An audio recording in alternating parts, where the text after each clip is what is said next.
3 T20 सामन्यांच्या मालिकेमधला एक सामना न्यूझीलंडने जिंकला, एक भारताने जिंकला. मालिकेतली उत्सुकता ही खूप वाढलेली होती. अशा वातावरणामध्ये तिसरा सामना आणि तो सुद्धा नरेंद्र मोदी अहमदाबादच्या भव्य मैदानावरती, खचाखच भरलेल्या मैदानावरती बघायला BCCIचे सगळे पदाधिकारी, दस्तूरखुद्द सचिन तेंडुलकर, अंडर-19 आपल्या मुलींची विश्वविजेती टीम, हे सगळेजण हजर होते आणि सामना चालू झाला.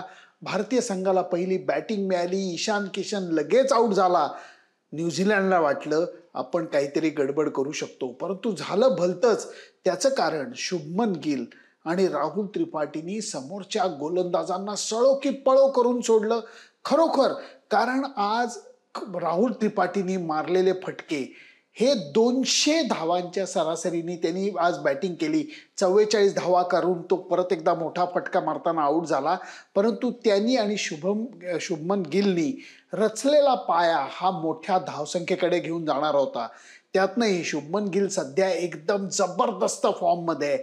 त्यांनी वन डे मध्ये काय करून दाखवलं, त्यांनी T20 मध्ये काय करून दाखवलं हे आपण पाहिलेलं आहे. त्यामुळे आजची त्याची बॅटिंग ही केवळ लाजवाब होती. 7 का काहीतरी सिक्सर त्यांनी मारल्या आणि त्याचबरोबर राहुल त्रिपाठी सारखाच 200चा स्ट्राईक रेट ठेवत त्यांनी एक लाजवाब शतक पेश केलं.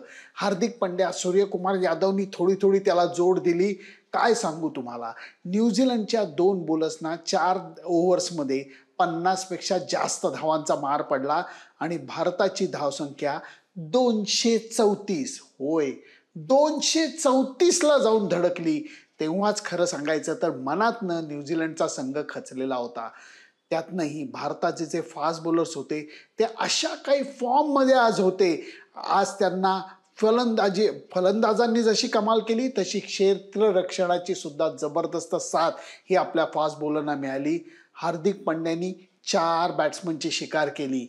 अर्शदीपनी 2, उमरान मलिक 2, शिवम मावी 2, या सगळ्यांनी मिळून न्यूझीलंडचा खात्मा करून टाकला. आपल्या इकडच्या भाषेत सांगायचं झालं तर टांगा पलटी, घोडा फरार. भारताने केल्या 234 धावा. न्यूझीलंडचा संपूर्ण डाव 66 धावांमध्ये ऑल आऊट झाला. भारतीय संघाच्या हाती प्रचंड मोठा विजय लागला. मालिकेतला विजय सुद्धा अगदी दिमागदार म्हणावा लागेल असा मोठा हाती लागलेला आहे. T20चं जी काही दोरी आहे ती हार्दिक पंड्याच्या हाती सोपवलेली आहे.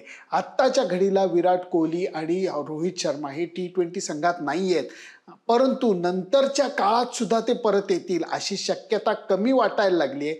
कारण आता यंग जनरेशनच्या हाती BCCIनी, निवड समितीने मला वाटतं T20 संघ सोपवलेला आहे. हार्दिक पंड्या उत्तम प्रकारे त्यांना मार्गदर्शन करतोय. बॅटिंग बरोबर बॉलिंगमध्ये सुद्धा तो आपला ठसा उमटवतोय आणि कॅप्टन म्हणून सुद्धा तो धोनीचा चेला असल्याने संघातल्या सहकाऱ्यांना बरोबर घेऊन जातोय. याचा परिणाम सकारात्मक होताना दिसतोय. न्यूझीलंड विरुद्ध जिंकले म्हणून मला म्हणायचं नाहीये, परंतु एकंदर भट्टी आहे ती बऱ्यापैकी जमायला लागलेली आहे. अजून घोडा मैदान खूप लांब आहे, प्रगती करायला भरपूर स्कोप आहे.